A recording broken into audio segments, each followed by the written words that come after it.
नमस्कार, सरकारी job update. सबसे पहले मैं आप सभी का स्वागत है। जब हम बात करेंगे सीटेट के बारे में कि सीटेट का फार्म निकल के आ चुका है, फार्म को कैसे भरना है इसके लिए मैं वीडियो बना चुका हूं, वो आप देख सकते हैं। आज हम बात करने वाले हैं कि सीटेट में बीएड और बीटीसी के लिए अलग अलग योग्यता रखी गई है, एलिजिबिलिटी क्राइटेरिया रखा गया है। ऐसे में आपको क्या चुनना है, कैसे आप चुन सकते हैं कि आपके लिए क्या परफेक्ट होगा, जानने के लिए इस वीडियो को पूरा जरूर देखिएगा।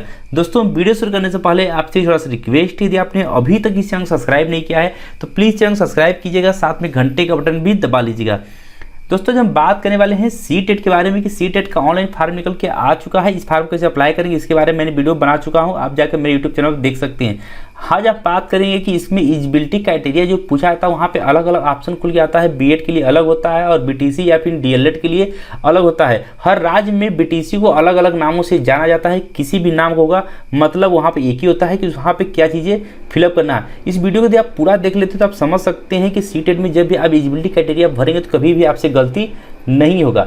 आज हम इसी बारे में बात करेंगे कहाँ पे क्या चीज़ें फिलअप करनी है। फार्म भरने का प्रोसेस मैं बता चुका हूँ, उसके बारे में नहीं बताऊंगा। मैं डायरेक्टली यहाँ पे ये बताऊंगा कि एलिजिबिलिटी क्राइटेरिया में आपको क्या फिलअप करना है। सबसे पहले यहाँ पे आ जाएंगे, अप्लाई फार वाले सेक्शन में आएंगे तो यहाँ पे अप्लाई फार के ऑप्शन पर सेलेक्ट करेंगे तो यहाँ देख सकते हैं इस बार थोड़ा से अलग किया गया है, क्योंकि बीएड और बीटीसी के लिए माननीय सुप्रीम कोर्ट ने जब आदेश दिया था कि प्राइमरी के लिए बीटीसी मान्य होगा, डीएलएड मान्य होगा और मिडिल के लिए यहाँ पे बीएड मान्य होगा, तो ऐसे में यहाँ पे थोड़ा से उलट फेर किया गया है ऑप्शन में। तो याद ध्यान से देखिएगा कहाँ पे क्या चीज़ें आपको फिलअप करनी है।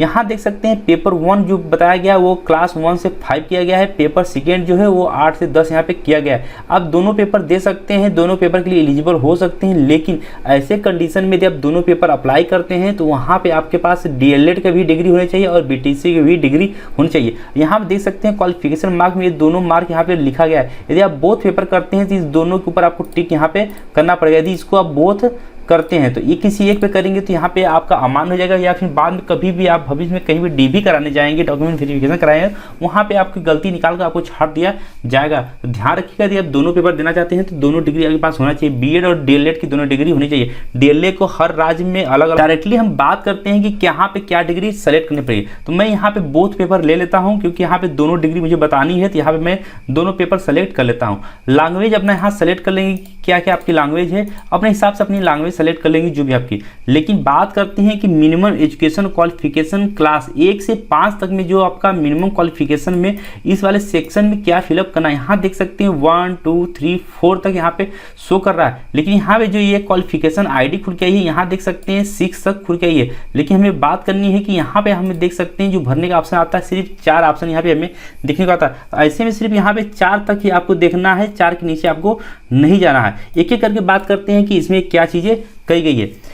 ID 1 की बात करते हैं, यहाँ देख सकते हैं ID 1 की बात करते हैं तो यहाँ पे ID 1 यहाँ पे पूरा इस तरह की बात करते हैं, इसमें क्या चीज़ें कहाँ पे क्या चीज़ें कही गई है। देख सकते हैं पहले यहाँ देख सकते हैं लिखा गया है सीनियर, बात करते हैं तो इसमें देख सकते हैं लिखा गया है सीनियर सेकेंडरी। सीनियर सेकेंडरी का मतलब होता है इंटरमीडिएट, लेकिन यहीं पे बगल में लिखा है इट इक्विवेलेंट, उसके बराबर में यदि कोई डिग्री हो सकती है। एक चीज़ मैं आपको एक क्लियर कर देना चाहता हूँ, बहुत से लोग ये कन्फ्यूज होंगे कि यहाँ पे जो सीनियर सेकेंडरी लिखा गया है इसका तो मतलब इंटर होता है। तो मैं तो इंटर किया नहीं, मैं तो ग्रेजुएशन पर अपना डीएलएड किया हूँ या फिर बीएड किया हूँ। तो एक चीज़ मैं आपको बता देना चाहता हूँ, जो बीएड होता है वो लगभग में हर राज्य में ग्रेजुएशन के बाद होता है, लेकिन जो बीटीसी या फिर डीएलएड अलग अलग राज्यों में अलग अलग नामों से जाना जाता है। यहाँ देख सकते हैं लिखा गया है किसी भी नाम से। आपका जो डीएलएड होता है कहीं कहीं 12वीं में भी किया जाता है, और यूपी की बात करते हैं यूपी में, तो यूपी में ग्रेजुएशन के बाद ही डीएलएड किया जाता है। तो यदि आप डीएलएड किए हुए हैं तो यहाँ देख सकते हैं लिखा गया उसके बराबर यदि कोई डिग्री है तभी आप अप्लाई कर सकते हैं। आप बात करते हैं कि यदि आप बीटीसी या फिर डीएलएड किए हुए हैं तो यहाँ पे 1 से 5 में आपको पहला वाला ऑप्शन यहाँ पे सेलेक्ट करना पड़ेगा। नीचे चलते हैं, सेकंड की बात करते हैं। सेकंड में क्या क्या चीज़ें लिखेंगे इसके बारे में बात करते हैं। तो यहाँ देख सकते हैं लिखा गया है सीनियर सेकेंडरी या फिर उसके बराबर। यहाँ पे आप इंटर किए हैं तब भी या फिर आप ग्रेजुएशन किए हैं तब भी, या आप उसके बाद कम से कम 50% या उससे कम का यदि आपके पास मार्क है, आप पास भी है या फिर अपेयरिंग या फाइनल ईयर में है, 2 साल का एलिमेंट्री एजुकेशन जिसको हम डीएलएड कहते हैं, चाहे किसी भी नाम से जाना जाता है, आप इसके लिए अप्लाई कर सकते हैं। यदि 45% मार्क यदि आपका इंटर में है और आपने डीएलएड कर रखा है तो यहाँ पे अप्लाई कर सकते हैं। ये सीनियर सेकेंडरी की बात हो रही है, इंटरमीडिएट की बात हो रही है सेकेंड में। थर्ड की बात करते हैं तो थर्ड में बताया गया है सीनियर सेकेंडरी के साथ साथ आपका 50% मार्क होना चाहिए। आपका इंटरमीडिएट में 50% मार्क होना चाहिए या फिर ग्रेजुएशन में 50% मार्क होना चाहिए। अब 4 साल का यहाँ पे बैचलर एलिमेंट्री एजुकेशन, जिसको BELED कहते हैं, BELED यहाँ देख सकते हैं, BELED कहते हैं। तो यदि आपके पास BELED की डिग्री है तो आपको ऑप्शन 3 यहाँ पे चूज करना पड़ेगा। ऑप्शन 4 की बात करते हैं तो सीनियर सेकेंडरी के साथ साथ आपके पास एजुकेशन, स्पेशल एजुकेशन उसको कहते हैं जो स्पेशल बच्चों को पढ़ाते हैं, जैसे जो डिसेबिलिटी बच्चे होते हैं, अंधे होते हैं, बहरे होते हैं, उन बच्चों के लिए यहाँ पे स्पेशल एजुकेशन की ट्रेनिंग दी जाती है। उसमें यदि आपने डिप्लोमा कोर्स कर रखा है तो यहाँ पे आप इस ऑप्शन को सेलेक्ट करेंगे। बात करते हैं कि 1 से 5 तक में सिर्फ 4 तक ही दिया गया, तो इसीलिए मैं यहाँ पे सिर्फ 4 तक बता दें। 5 और 6 यहाँ बताने का कोई मतलब नहीं रखा गया है, क्योंकि इसको बताऊंगा तो लोग कंफ्यूज हो जाएंगे, क्योंकि यहाँ पे दिया नहीं गया है। बात करते हैं 6 से 8 वाले सेक्शन में आपको क्या फिलअप करनी है। यहाँ देख सकते हैं 8 तक यहाँ पे बताया गया है कि 8 तक भी क्या डिग्री रखी गई है। तो यह एक चीज़ मैं आपको बता देना चाहता हूँ, जो लोग BED की बात करते हैं 6 से 8 वाले में क्या हमें फिलअप करना पड़ेगा, तो यहाँ देख सकते हैं सेक्शन सिलेक्शन जो है 8 तक यहाँ पे दिया गया है। तो यहाँ पर 8 तक यहाँ पे बताया भी गया है कि 8 तक में क्या क्या चीज़ें यहाँ पे फिलअप करनी है। तो 6 से 8 वाला बहुत बड़ा कोर्स होता है, इसमें BED आता है, इसमें बहुत सी चीज़ें आती हैं। तो मैं इसको एक एक करके यहाँ पे आपको क्लियर करूँगा कि यहाँ पे क्या चीज़ें मिनिमम क्वालिफिकेशन में भरनी है। एक ID 1 की बात करते हैं तो यहाँ देख सकते हैं ग्रेजुएशन होना चाहिए, पास या अपीयरिंग होना चाहिए, फाइनल ईयर होना चाहिए, या फिर 2 साल का एलिमेंट्री एजुकेशन है तो आप इसको भर सकते हैं। इसमें परसेंटेज नहीं मांगा गया है। ग्रेजुएशन के साथ आपका फाइनल ईयर हो या फिर आपका डिप्लोमा किए हुए हैं, DLED किए हैं, तो इसको ऑप्शन आप यहाँ पे सेलेक्ट कर सकते हैं। पहला ऑप्शन उनके लिए है जो DLED या BTC किए हुए हैं। सेकेंड ऑप्शन की बात करते हैं तो 50% आपका होना चाहिए ग्रेजुएशन में, या फिर आपका पोस्ट ग्रेजुएशन में भी होना चाहिए। उसके बाद अपीयरिंग या फाइनल ईयर आपका होना चाहिए, BED कर रहे हैं तो सेकेंड ऑप्शन यहाँ पे आप सेलेक्ट करेंगे। थर्ड ऑप्शन की बात करते हैं तो देख सकते हैं ग्रेजुएशन में आपका 45% होना, 50% से कम यदि आपका ग्रेजुएशन में है और अपीयरिंग या फाइनल ईयर में है, BED डिग्री कर रहे हैं तो आप इसको अप्लाई कर सकते हैं।